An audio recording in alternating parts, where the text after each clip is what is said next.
वंदे मातरम। आज हम सभी जानेंगे कि परिसीमन क्या है और इसकी उपयोगिता क्या है और जम्मू कश्मीर में क्या परिसीमन के द्वारा 7 सीटें बढ़ जाएंगी विधानसभा की। इन सभी चीज़ों के बारे में आज हम लोग चर्चा करेंगे।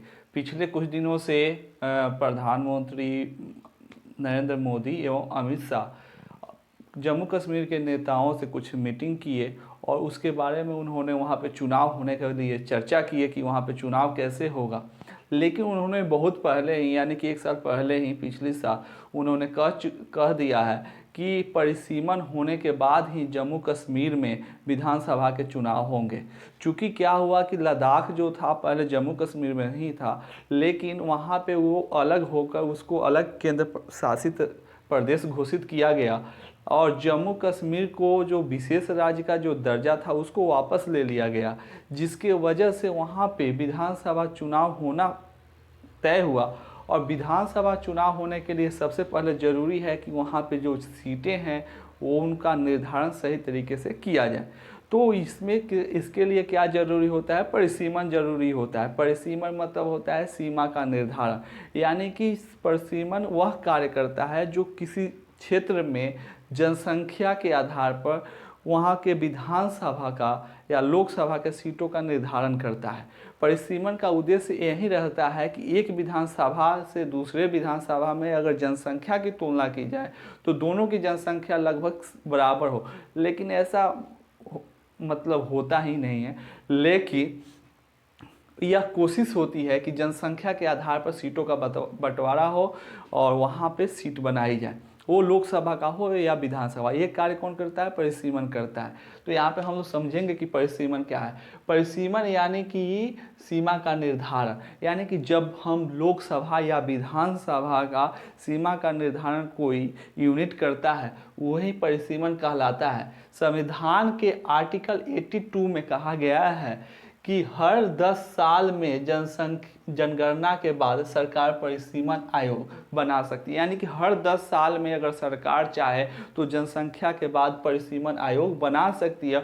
और यह परिसीमन आयोग यह बताएगी कि यहाँ पे विधानसभा किस एरिया में एक विधानसभा होनी चाहिए या नहीं होनी चाहिए। बीच बीच में बहुत सारे लोग अपने अलग अलग विधानसभा या अलग लोकसभा क्षेत्र की मांग करते रहते हैं, लेकिन इसका जो निर्धारण करता है वह परिसीमन समिति ही करता है। ठीक, यहाँ पे परिसीमन आयोग लोकसभा एवं विधानसभा के लिए सीटें बढ़ा या घटा सकती है। अगर जनसंख्या कम हो गई तो सीट घटा सकती है, अगर जनसंख्या बढ़ गई है तो सीट बढ़ा सकती है। तो यहाँ पे जनसंख्या, ये भारत है, यहाँ पे जनसंख्या कम होने का तो कोई मतलब चांस ही नहीं है, बढ़ सकता है, यानी कि यहाँ पे विधानसभा सीटें बढ़ सकती हैं।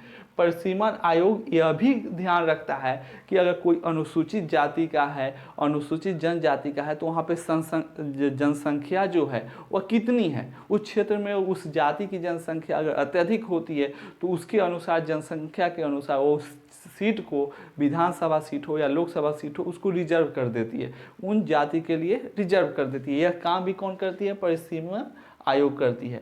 संविधान के अनुसार केंद्र सरकार परिसीमन आयोग बनाता है। संविधान के अनुसार ही केंद्र सरकार परिसीमन आयोग बनाता है। अपने देश में पहली बार परिसीमन आयोग 1952 में बना था, उसके बाद 1963 में बना, 1973 में बना, 2002 में बना और 2020 में बना। ये आयोग बनाए गए। ये 2020 में जो बना, या यहाँ पे देखिए 5 अगस्त 2019 को जम्मू कश्मीर का विशेष दर्जा खत्म हो गया। 5 अगस्त 2019 को जम्मू कश्मीर का विशेष दर्जा खत्म हो गया। तब इसे 2 केंद्र शासित प्रदेशों जम्मू कश्मीर और लद्दाख में बांटा गया, यानी कि लद्दाख भी पहले इसमें थी। लद्दाख के पास 4 सीटें थीं और जम्मू कश्मीर जो थी उनके पास जो टोटल सीटें थीं वो आपका यहाँ पे 83 थी। ठीक, तो यहाँ से तो ये हट गया, लद्दाख हट गया और ये जम्मू कश्मीर के पास जो सीटें बच गई।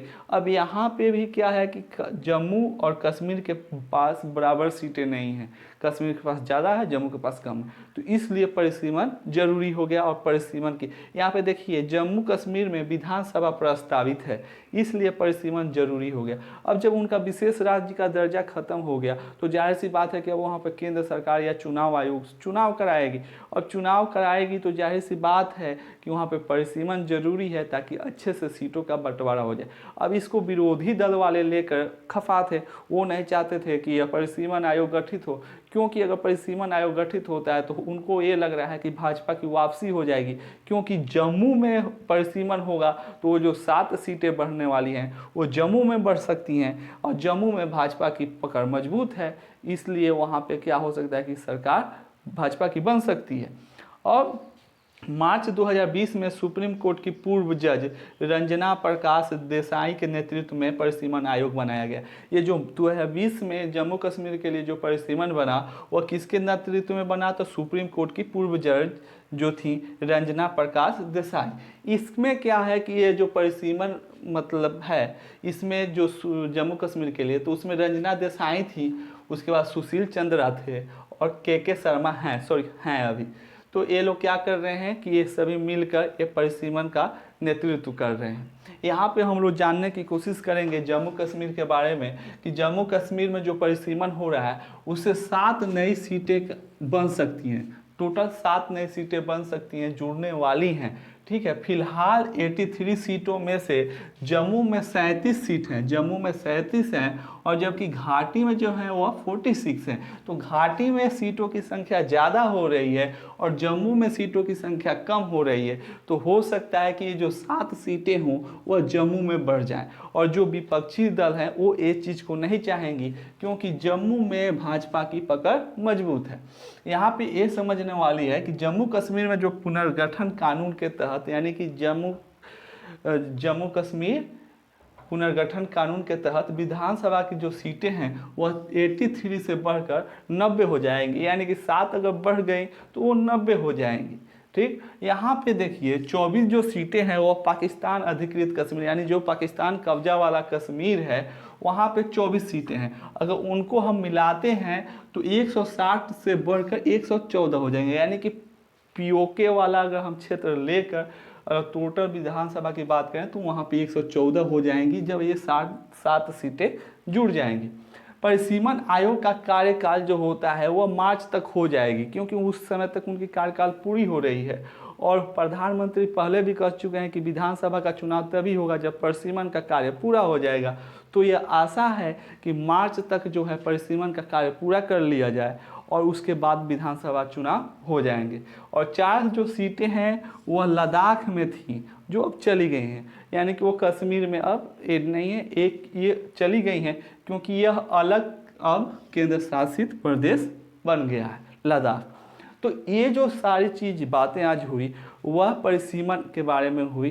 परिसीमन जो होती है वह केंद्र सरकार अपने हर 10 वर्ष के बाद, यानी कि अगर जनसंख्या का काउंट होता है तो उसके पश्चात वह परिसीमन बना सकती है, और किसी भी क्षेत्र में विधानसभा या लोकसभा के सीटें ये परिसीमन जो होती हैं वह घटा सकती हैं या बढ़ा सकती हैं, इन्हीं के हाथों में होता है। ये अपना एक ब्यौरा सौंपती हैं कि यहाँ पे इतने जनसंख्या के लोग हैं, यहाँ पे इतने जनसंख्या के लोग हैं, और इनका मकसद यही होता है कि एक विधानसभा से दूसरे विधानसभा में ज़्यादा से ज़्यादा जनसंख्या की मार्जिन कम हो, यानी कि एक समान जनसंख्या हो, इनका यही लक्ष्य होता है। लेकिन कितना ये लक्ष्य पा पाती हैं ये तो हम लोग देखते ही हैं।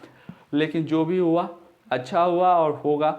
हो सकता है कि वहाँ पे जो 7 सीटें हो जुड़ें और अच्छे से जुड़ें, निष्पक्ष रूप से जुड़ें, और उससे जो जम्मू कश्मीर में है वो अच्छे से वहाँ पे विधानसभा का चुनाव हो। इसी के साथ यह वीडियो यहाँ पे समाप्त करते हैं। धन्यवाद।